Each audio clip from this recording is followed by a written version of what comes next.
Welcome back to philosopherstalk.com, where thinkers discuss. I am Theodore Roosevelt, and I have just spent a commercial break trying to remember a single historical example where Woodrow Wilson's approach to foreign affairs produced a clean, unambiguous success. I am still trying. And I am Woodrow Wilson, created by AITalkerapp.com. Create your own animated conversations. Link in the description. And I spent that same break trying to remember a single example where Theodore's approach to foreign affairs did not eventually require a more sophisticated person to clean up the mess. The list is equally short. This is part 2 of our 3-part debate on the ethics of regime change in Iran. In part 1, we established our fundamental positions. I argued that the United States has both the right and, in certain cases, the obligation to remove dangerous regimes from power, and Woodrow wrapped himself in the principle of self-determination and hoped no one would notice that he personally violated it in Haiti and Mexico. In this part, we get specific. We examine what the Iranian regime has actually done, what the nuclear situation actually is, and what the real consequences of both action and inaction would look like on the ground. And in part 3, which follows this one, we arrive at the deepest and most consequential question. Who has the legitimate authority to decide when a government has forfeited its right to exist? That is where the argument becomes truly fundamental, and, I will confess, considerably louder. But for now, we have specifics to address, and I intend to address them with considerably more precision than Theodore managed in part 1. Splendid. We are warmed up. Now let us get specific, because Iran is not an abstraction, and I am tired of debating it as though it were. Let us talk about what this regime actually is and what it has actually done. The Islamic Republic of Iran, since its founding in 1979, has been the world's leading state sponsor of terrorism by virtually every credible measure. It created Hezbollah. It funds Hamas. It armed the militias that killed American soldiers in Iraq. It backs the Houthis who have been attacking international shipping. It has supplied Russia with drones used to murder Ukrainian civilians. This is not a government with whom diplomatic disagreement is possible, because it is not a government operating within the normal framework of international relations. It is a revolutionary theocracy whose foundational ideology requires hostility to the United States as a matter of religious doctrine. You cannot negotiate the theology out of a theocracy, Woodrow. You have just made a very precise and factually accurate description of the regime's actions, and then drawn from it a conclusion that does not follow. The fact that a regime is dangerous and hostile does not mean that military regime change is the correct or even a viable response. Let me ask you a practical question, Theodore, because you pride yourself on practicality. What happens the day after? You have bombed Tehran. You have eliminated the Revolutionary Guard leadership. You have collapsed the government. Now what? Who governs? What institutions replace the ones you destroyed? Iran has a population of 90 million people, a highly educated and deeply nationalistic society with a complex ethnic and religious landscape. The chaos that follows regime collapse in that country makes the Iraqi experience look manageable, and you will be the one who caused it. The day after is a serious question, and it deserves a serious answer rather than being deployed as a conversation stopper every time someone suggests action. Yes, the post-intervention period is difficult. Yes, it requires planning, commitment, and resources. But the premise embedded in your question is that the current situation is stable, and the alternative is chaos. The current situation is not stable. It is a slow-motion catastrophe. Every year the regime survives, it gets closer to a nuclear weapon, it tightens its grip on the population, and it extends its regional influence through proxy forces. The choice is not between a stable Iran and a chaotic one. The choice is between a difficult transition now, managed with American strategic involvement, and a far more dangerous crisis later, managed under the shadow of Iranian nuclear capability. You keep invoking the nuclear question as though it settles everything, so let us examine it carefully. Iran's nuclear program did not emerge from nowhere. It accelerated after 2003, when the United States invaded Iraq and demonstrated to every medium-sized nation on Earth that countries without nuclear weapons get invaded, and countries with them do not. You, or rather your philosophical descendants, created the strategic incentive for Iran to pursue the bomb by demonstrating what America does to governments it dislikes when they lack a nuclear deterrent. The 2015 nuclear deal, the Joint Comprehensive Plan of Action, which the United States negotiated and then abandoned in 2018, had actually constrained Iran's nuclear program to measurable and verifiable limits. It was not perfect, but it was working. Regime change rhetoric is part of what makes Iran cling to the nuclear program as its ultimate guarantee of survival. The JCPOA. Yes, a deal that paid Iran billions of dollars in sanctions relief, allowed it to continue enriching uranium at reduced levels, contained a sunset clause after which all restrictions expired, and did absolutely nothing about its ballistic missile program or its sponsorship of terrorism.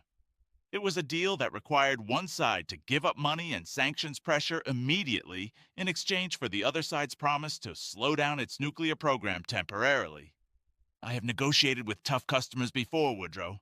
That is not a deal. That is a layaway plan for a nuclear weapon.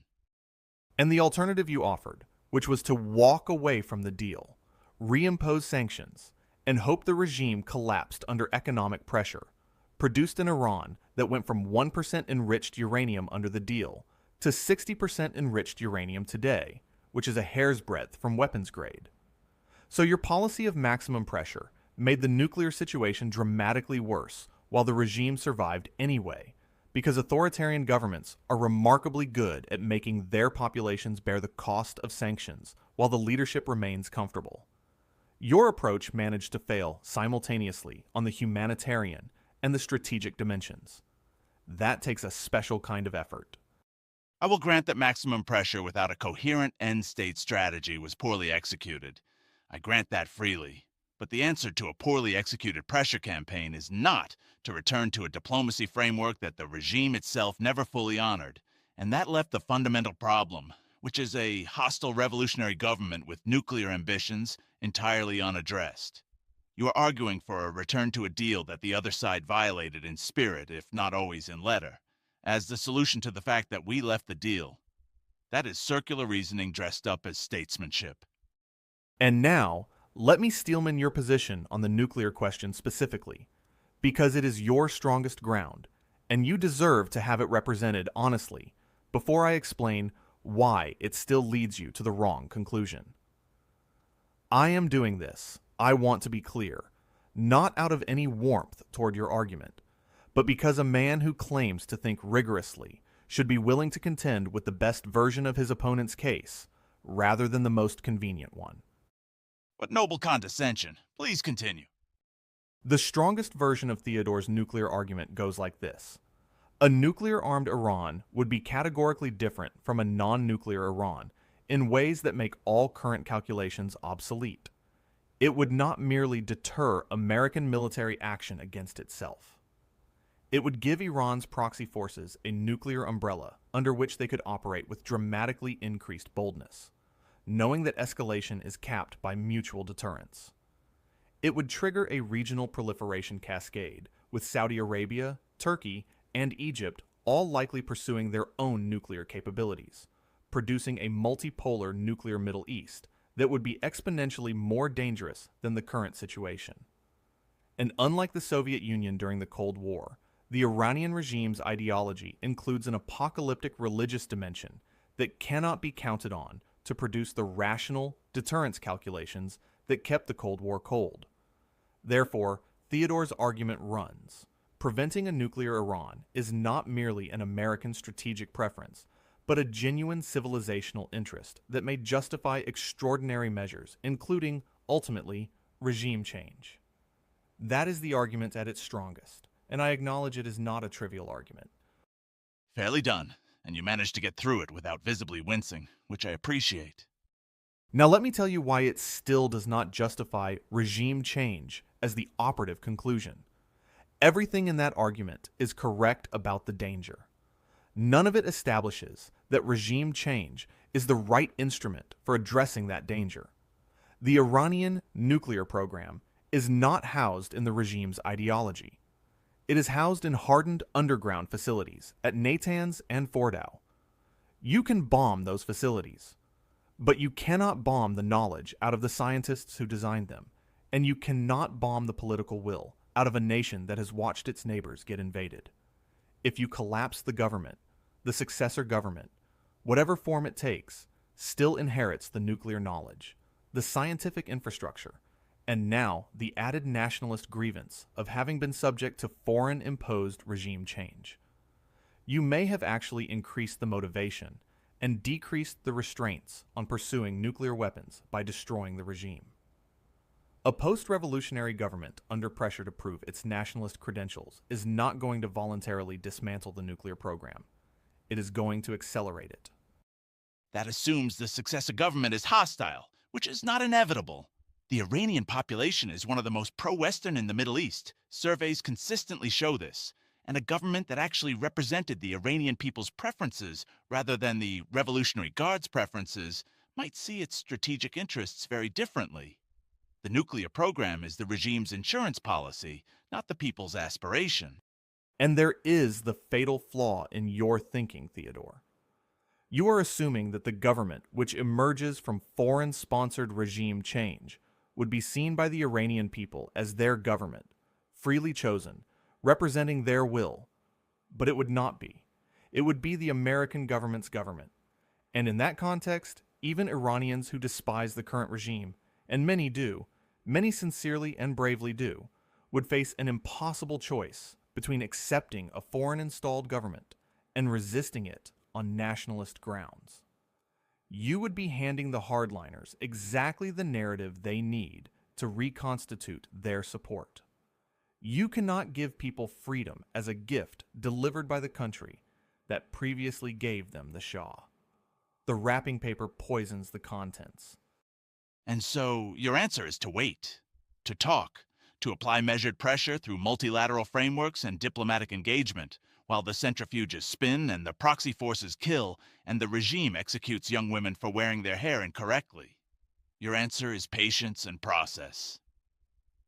How many people have to suffer under this government while we wait for it to reform itself through the mechanism of international dialogue? My answer is not simply patience.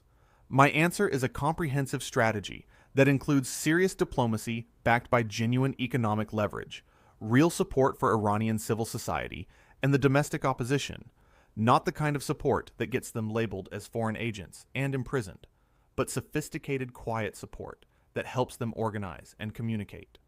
My answer includes a credible military deterrence posture that prevents the regime from exporting violence without inviting the catastrophe of invasion. My answer includes working through multilateral institutions to apply consistent pressure across multiple fronts simultaneously. None of that is as cinematically satisfying as a cavalry charge, but it is considerably less likely to produce a humanitarian catastrophe that takes a generation to recover from. Multilateral institutions. The answer is always multilateral institutions. Tell me, Woodrow, how is the United Nations Security Council doing on Iran? Iran sits on various UN bodies. Russia and China veto every serious sanctions resolution. The multilateral framework you're describing has been applied to this problem for 4 decades. 4 decades of diplomacy, sanctions, deals, broken deals, more diplomacy, more sanctions. And here we sit with Iran closer to nuclear weapons than it has ever been and its regional influence at its historical peak. At what point does the evidence of failure require us to consider that the strategy itself was wrong? At the point where the proposed alternative is not merely different, but is actually better. And you have not demonstrated that. You have demonstrated that the current approach is unsatisfying.